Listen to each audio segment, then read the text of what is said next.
toutes les grosses parts que l'on s'attribue aujourd'hui sont attribuées au détriment des autres, alors des pauvres, en France et à l'étranger, et puis également des générations futures.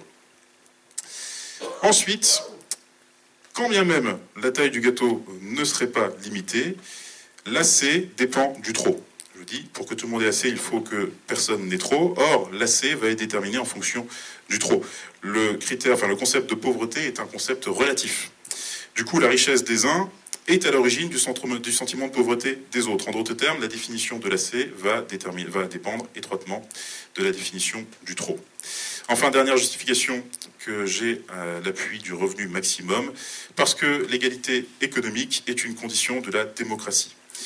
L'égalité économique doit être vue comme une condition de l'égalité démocratique. Si on est attaché à la formule « un homme, une voix », il faut être également attaché à l'idée d'une forte réduction des inégalités économiques.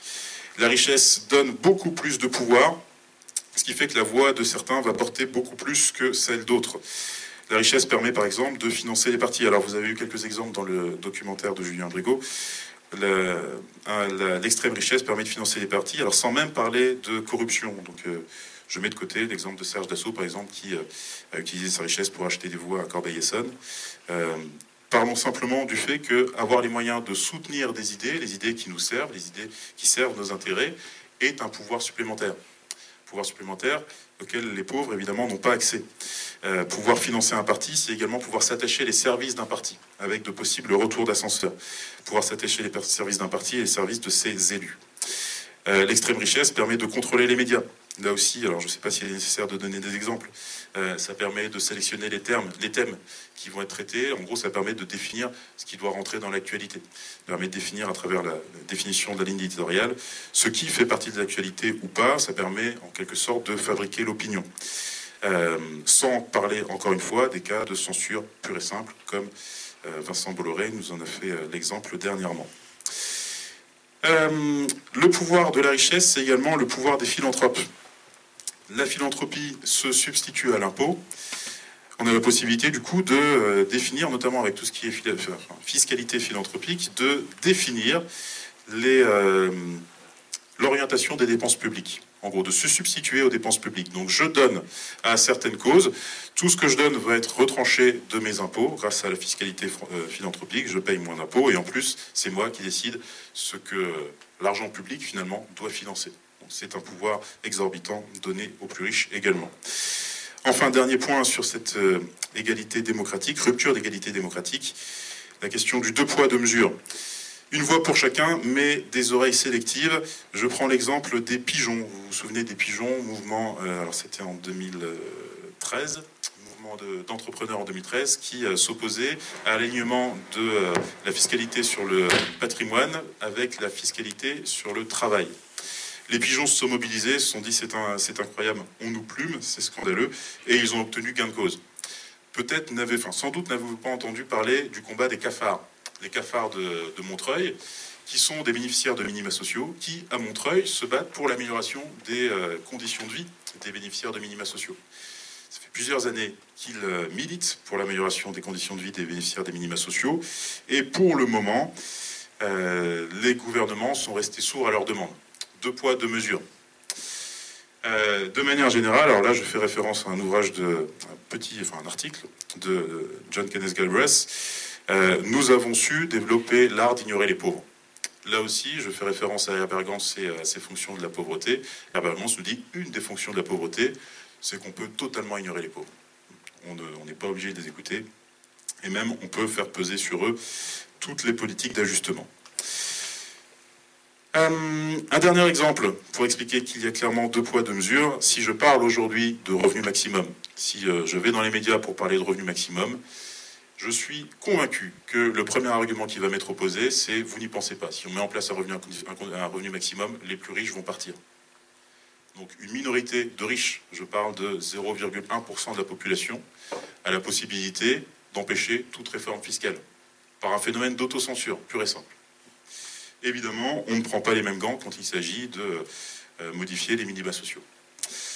Donc, l'égalité démocratique suppose, à mon sens, une forme d'égalité économique. Alors, sur cette question, Michael Walzer, qui est un philosophe politique américain, avait développé une théorie qu'il appelle les théories des sphères de justice. Donc il a écrit un livre qui s'appelle Les sphères de justice, où il dit en gros il faut réussir à cloisonner chaque sphère de justice. Donc il y a la sphère de l'argent, il y a la sphère médiatique, il y a la sphère du pouvoir politique, etc. Il y a plein de sphères différentes, la sphère de la justice.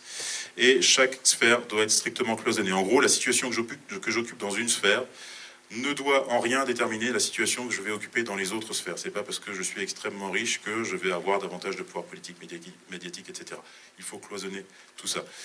Or, ultérieurement, Michael Walzer a fini par renoncer à sa théorie en disant « il est impossible de cloisonner la sphère économique ». De fait, dans une société capitaliste, l'argent donne un pouvoir exorbitant. Dernier point, l'égalité économique comme condition d'une démocratie délibérative. Alors là, je fais référence à la Société des égaux de Pierre Rosanvallon.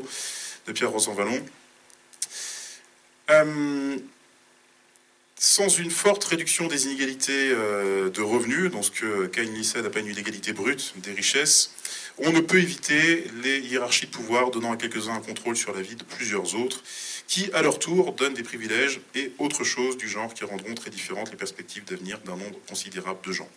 Il s'agit donc, en réduisant considérablement les inégalités de revenus, de lutter contre les rapports de domination au sein de nos sociétés, rapports de domination liés aux inégalités économiques, d'offrir à chacun ensuite les mêmes perspectives d'avenir. Donc une société d'égalité des chances dans une société d'égalité des places.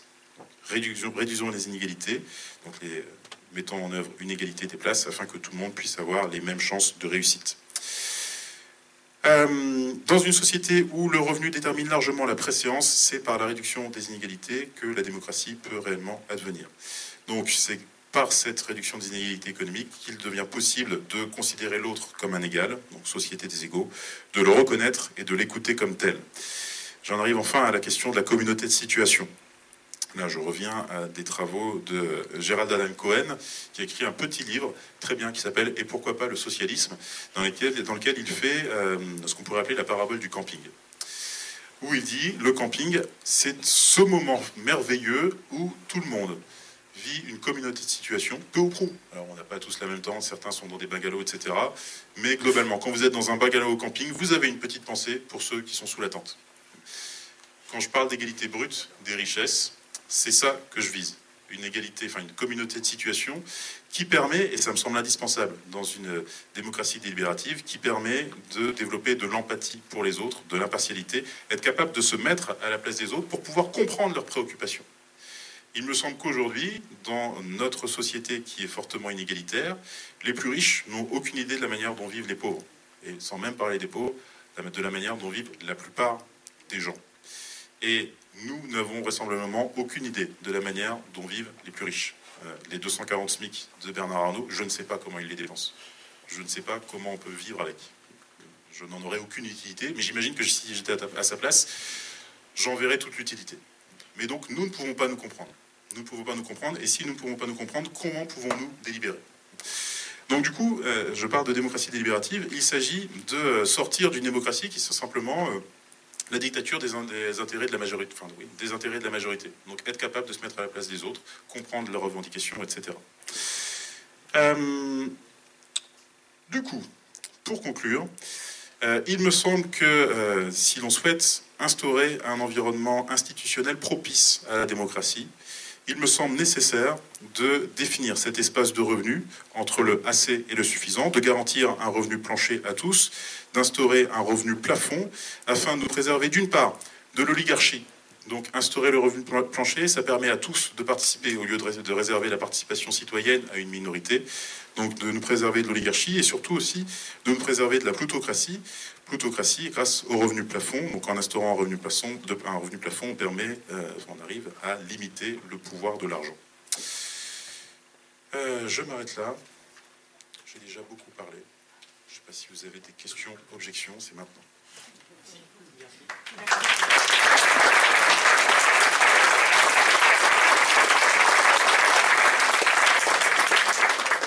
Merci Baptiste. Alors je suis désolé, on n'a pas de micro pour ce soir. Donc je vais vous distribuer la parole pour les questions d'ici. Et oui, je vous ai vu.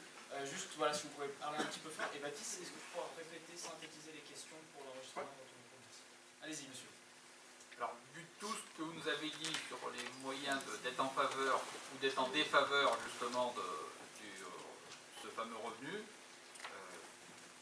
est-ce qu'on peut quand même rêver, nous, à notre époque, et qu'avant notre mort, visiblement, bon, probablement pour certains dans 40 ans ou un peu plus pour les plus jeunes, que ça existera, ou est-ce qu'on mourra sans avoir vu concrètement ce genre de revenu être mis en place en France? Tout de suite, là, la question piège, direct. Donc, est-ce qu'on a une chance de voir le revenu inconditionnel de notre vivant? Alors, j'hésite toujours à répondre, parce que je dois être de nature pessimiste. Et du coup, alors, pour vous répondre en toute honnêteté, je ne pense pas que nous verrons le revenu inconditionnel dans un avenir proche. Je me dis en même temps, quand j'ai des poussées d'optimisme, on n'est jamais à l'abri de réussir. Donc du coup, je me dis, sur un malentendu, par opportunisme politique, je me dis certains partis pourraient être prêts à défendre un revenu inconditionnel suffisant. Je me dis c'est possible, c'est possible. Pour le moment, j'y crois pas. Je regarde les partis de gauche. Je vois que tous les partis de gauche réfléchissent au revenu inconditionnel, enfin ont des commissions qui planchent sur le revenu inconditionnel, et je vois que systématiquement, lors de chaque élection, ils oublient soigneusement d'en parler. Donc du coup, je me dis, bon, on n'est pas prêt de voir un revenu inconditionnel, mais on n'est pas à l'abri. On n'est pas à l'abri non plus. Merci. Est-ce qu'on a réfléchi à la différence entre ce qui était suffisant pour la ruralité et pour les villes? Enfin voilà, est-ce que c'est une notion? Alors, on sait qu'effectivement, il y a un coût de la vie différent entre zones rurales et zones urbaines, et même entre différentes zones urbaines. Mon raisonnement, c'est que, alors d'une part, le choix de vivre à la campagne ou en ville, c'est un choix de vie, et donc il faut en accepter aussi les conséquences économiques. Et ces conséquences économiques peuvent être assez fortement atténuées si on joue sur le coût du logement, puisque c'est le poste principal. Alors si je fais des comparaisons entre Lyon et Dijon, par exemple, entre Lyon, Dijon ou même Paris et Dijon, ou entre des zones rurales et des zones urbaines, à mon sens, c'est le logement qui est le coût qui varie le plus fortement. Or, il me semble primordial, revenu inconditionnel ou non, il me semble primordial de mettre un terme à la spéculation immobilière. Donc faire en sorte qu'on ne puisse pas gagner de l'argent simplement parce que les gens ont désespérément besoin de se loger. Donc du coup, à ce titre-là, moi je suis pour une suppression des allocations logement, par exemple, les allocations logement qui vont directement dans la poche des propriétaires. Lorsque vous augmentez les allocations logement, les loyers augmentent. Donc supprimons les allocations logement et plafonnons les loyers. Un plafonnement strict des loyers, déjà comme première mesure. Par ailleurs, il me semble important d'étudier d'autres types de mesures, de type généralisation des coopératives d'habitants. Je ne sais pas si vous connaissez un peu les coopératives d'habitants. Le principe, c'est on mutualise le logement, on le sort du marché, on est propriétaire donc de part d'une coopérative qui ne correspond en rien à la valeur du bien qu'on occupe. On est simplement usager, coopérateur, et on met le logement au pot commun. Ce qui fait que le coût du logement, ensuite, si on imagine sur le long terme, devient quasi nul. Donc en gros, on paye les charges de copropriété, on paye l'entretien de l'immeuble, on paye la rénovation de l'immeuble, et c'est tout. Et oui, les charges de gestion, voilà, les charges de copropriété. En gros. Non, plus large que ça. Du coup, un coût modique par rapport au coût actuel du logement. Et donc, si on généralise ça, de fait, la différence entre Paris, Lyon, Dijon et les zones rurales s'atténue fortement. Donc voilà quelques pistes pour essayer de régler ce problème. Mais encore une fois, avant tout, ça répond à un choix de vie. Et donc, il faut accepter aussi d'en subir les conséquences.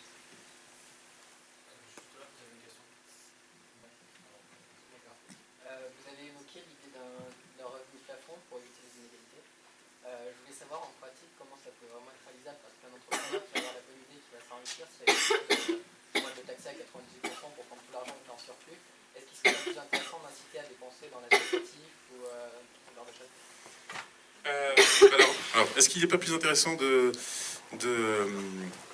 d'inciter les riches à investir pour la société plutôt que de mettre en place un impôt très élevé. C'est ça. Ouais. Alors, du coup, il y en a beaucoup qui ont ri ou souri en voyant la dernière proposition dans le documentaire. En gros, il ne faut pas taxer les riches, il faut les inciter à donner. En gros, je ne suis pas sur cette position-là. Je ne pense pas qu'il faille inciter les riches à donner. Encore une fois, c'est leur donner beaucoup trop de pouvoir. Ils choisissent à qui ils vont donner. Ça me pose souci. Et je me dis, il faut mettre en place, c'est de manière très simple, hein, il faut mettre en place une tranche à 100%, une tranche supérieure à 100%. Donc, il ne faut pas prendre de pincettes, il ne faut pas se dire oui, mais parce que si on se fie par exemple au calcul de Thomas Piketty et Emmanuel XVI, il y a un taux d'imposition optimal, donc 80%. Au-delà de 80%, ça devient contre-productif, dans le sens où ça peut effectivement désinciter à l'activité économique. Moi je dis, il ne faut pas avoir peur de désinciter l'activité économique. Je le dis d'autant plus facilement que je suis décroissant. On me dit effectivement, si ça entraîne une baisse du PIB, je suis plutôt content. C'est deux effets positifs. Donc mettons en place une tranche supérieure d'impôt sur le revenu, sur l'ensemble des revenus, à 100%. Et allons plus loin, taxons également fortement le patrimoine, puisque les inégalités de patrimoine sont encore plus criantes que les inégalités de revenus. Alors juste pour rappel, je dis tu as une tranche supérieure à 100%. Aujourd'hui, la tranche supérieure d'impôt sur le revenu, elle est à 45%. Seulement 45%. À combien vous définiriez le revenu maximal? Et vous? C'est moi qui pose la question. Alors du coup, moi je propose un rapport de 1 à 4 entre le revenu le plus faible et le revenu le plus élevé. Un rapport de 1 à 4. Alors je m'appuie pour cela notamment sur les écarts de rémunération qu'on trouve dans l'économie sociale et solidaire. Donc, j'apprécie particulièrement l'économie sociale et solidaire. Je me dis l'idéal, ce serait de généraliser les principes de l'économie sociale et solidaire à l'ensemble de l'économie. Je souhaite en gros que l'économie soit sociale et solidaire, l'ensemble de l'économie. Donc je propose ce rapport de 1 à 4 en ayant bien conscience que... encore une fois, je vous dis, je suis pessimiste, il y a peu de chances que ça arrive. Et je me dis également, si je veux un jour avoir la chance de voir un revenu maximum fixé suivant un rapport de 1 à 10, il faut commencer par réclamer 1 à 4, dans tous les cas. Donc réclamons 1 à 4 et ayons la possibilité de faire un pas vers ceux qui disent réclamons de 1 à 50, par exemple. Mais 1 à 4, je me dis... Alors ça fait 1 000 € en gros pour le revenu plancher, 4 000 € par personne pour le revenu plafond. Je me dis avec 4 000 € on vit bien. Ça me semble suffisant. Je pense qu'on peut dire que ça suffit. Tu dis que donc le revenu minimum il n'est pas suffisant. Tu dis qu'il faut également taxer le patrimoine. On a déjà essayé de faire ça. Par exemple l'impôt sur la fortune, ça a été vidé de son contenu progressivement et ça sert à rien. Enfin, les médias dominants disent que ça sert à rien et c'est vide de son contenu. Alors, du coup, je ne pense pas qu'il y aura de trop fortes difficultés sur prendre 35 milliards à Bernard Arnault sans qu'il dise quoi que ce soit. Alors oui, alors je ne dis pas, c'est pour ça que je suis pessimiste aussi, je ne dis pas que ça va être facile. Évidemment, alors si je commence à dire déjà, les inégalités économiques sont un frein à l'égalité, sont une entorse à l'égalité démocratique. De fait, ça veut dire que toute réforme démocratique qui voudrait remettre en cause l'extrême richesse se heurtera à une levée de bouclier. De fait. L'ISF a été vidé de son sens par les réformes sous Sarkozy. Ça, effectivement. Rien n'empêche de revendiquer davantage. Alors je ne sais pas si ça va fonctionner, mais techniquement, je sais que c'est possible. Politiquement, je sais que c'est faisable. J'espère que des partis de gauche oseront défendre ce type de mesures et oseront les mettre en œuvre. Voilà. Et qu'on ne se heurtera pas bêtement à des objections de type conseil constitutionnel, etc., comme ça a été le cas pour la taxe à 75%, qui n'était pourtant pas non plus une mesure révolutionnaire.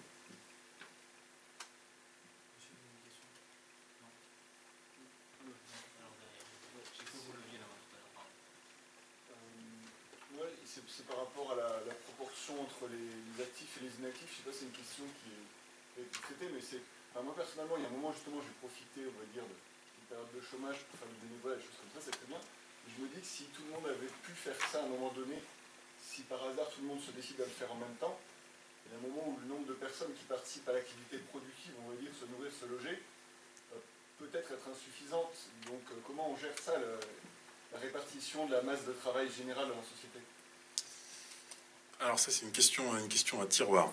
Parce que vous commencez par une distinction actif-inactif que je conteste, par exemple. Je me dis, tout le monde est actif. Donc participer à la production agricole, construire des maisons, enfin des choses comme ça, si les gens ne veulent pas le faire, qui va le faire?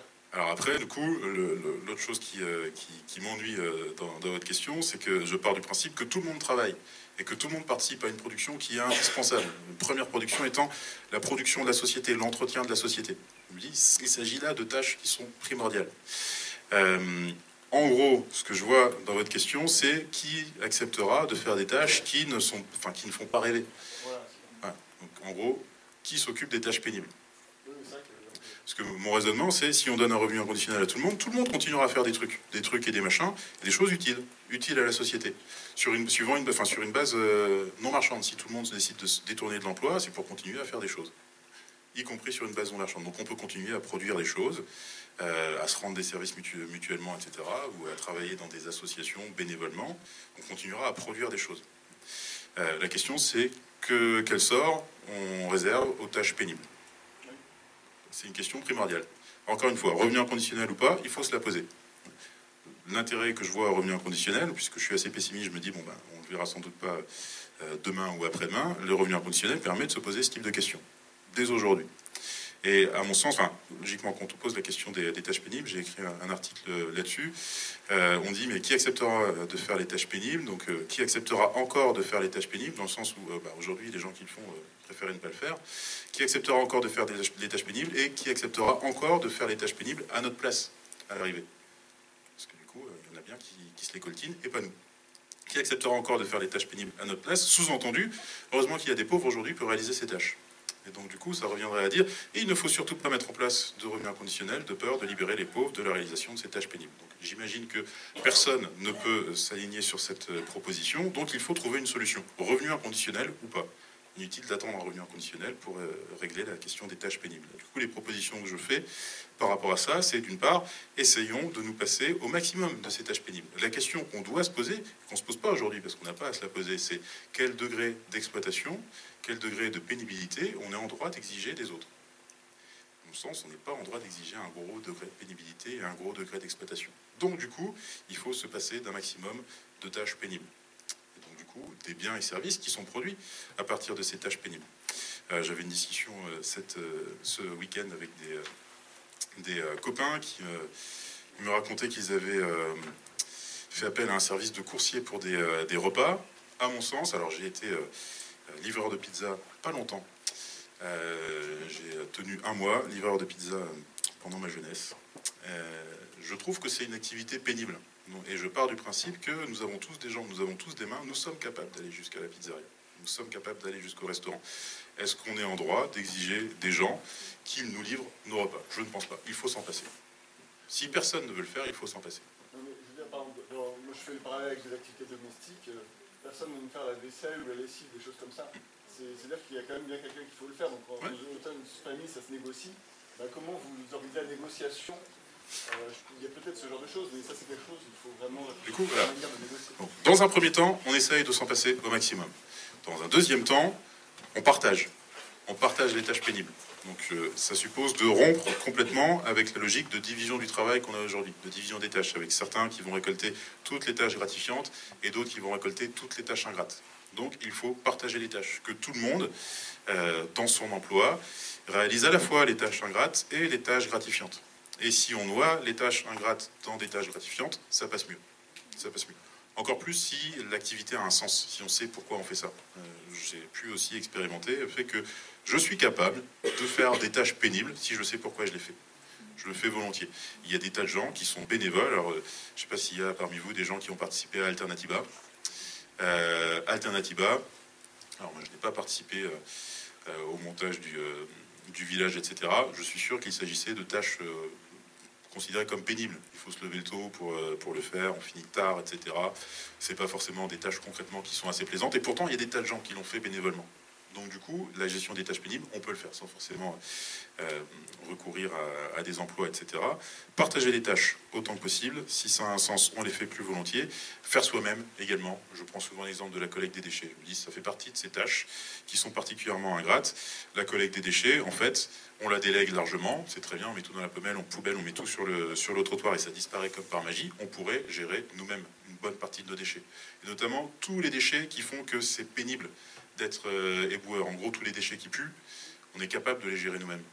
On pourrait le faire. C'est une question d'organisation sociale. Et pouvoir dire, moi, chacun gère ses déchets qui puent, il faut le dire. Dès aujourd'hui, sans attendre un revenu inconditionnel. Donc, on supprime autant que possible, on se passe autant que possible des tâches pénibles, parce qu'il n'y a aucune raison d'exiger de la pénibilité des autres. Ensuite, on partage autant que possible. On revalorise en donnant du sens, en posant un autre regard sur les gens qui réalisent ces tâches pénibles. Là encore, un exemple que je prends dans mon dernier livre sur le revenu inconditionnel, il y a eu une grève des ramasseurs publics, des balayeurs publics à Paris il y a quelques années. L'un des balayeurs était interrogé dans Libération et il disait « il y a des gens qui passent à côté de moi dans la rue, qui jettent les papiers et qui disent « tiens, ramasse ». C'est typiquement le genre de comportement qui font qu'il est insupportable de passer le balai dans les rues. De fait, respecter les personnes qui font des tâches pénibles, reconnaître le caractère indispensable de leur activité, c'est déjà poser un autre regard sur ces activités et les rendre un peu moins pénibles.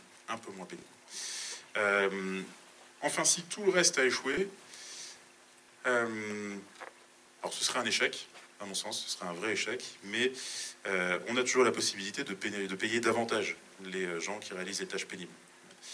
Encore une fois, à mon sens, ce serait un échec parce que ça reviendrait à dire que quand même, certains vont se coltiner les tâches pénibles à la place des autres. Mais si tout a échoué, on peut encore se remettre à ce dernier levier. Un autre levier que j'aborde pour conclure sur cette question des tâches pénibles, je suis assez favorable à l'instauration d'un travail d'intérêt général pour tous. Je me dis, pour gérer les tâches pénibles, le mieux, ce serait qu'on y passe tous à un moment ou à un autre. Alors je ne pense pas que ce soit très efficace. Si on nous donne tous à un moment ou à un autre un balai dans les mains pour balayer les rues, je ne sais pas si on sera très efficace dans notre activité de balayage. Par contre, je suis convaincu qu'une fois qu'on a eu un balai dans les mains, qu'on a nettoyé le sol, on ne jette plus de la même manière après. Je suis convaincu que l'essentiel, c'est arrêter de vivre comme des porcs. Et si on arrête de vivre comme des porcs, les tâches pénibles reculent largement. Donc du coup, c'est un dernier levier qui me semble nécessaire. Alors du coup, vous pourriez m'objecter, mais à ce moment-là, si on met en place ce travail d'intérêt général, le revenu inconditionnel cesse d'être inconditionnel. Mais encore une fois, je parle de ce travail d'intérêt général indépendamment du revenu inconditionnel. Il faudrait le mettre en place dès aujourd'hui. Et le revenu inconditionnel, alors mon idée, c'est pas de dire si vous ne faites pas ce travail d'intérêt général, on vous coupe le revenu inconditionnel. Non, bien sûr, on continue à percevoir le revenu inconditionnel, mais on a tous l'obligation de réaliser ce travail d'intérêt général parce que c'est la vie en société qui l'exige. Je ne sais pas si ça répond du coup à votre question. Alors juste un mot, du coup, vous avez parlé aussi de l'alimentation. Sur l'alimentation, j'ai fait quelques débats en présence ou à l'invitation de paysans.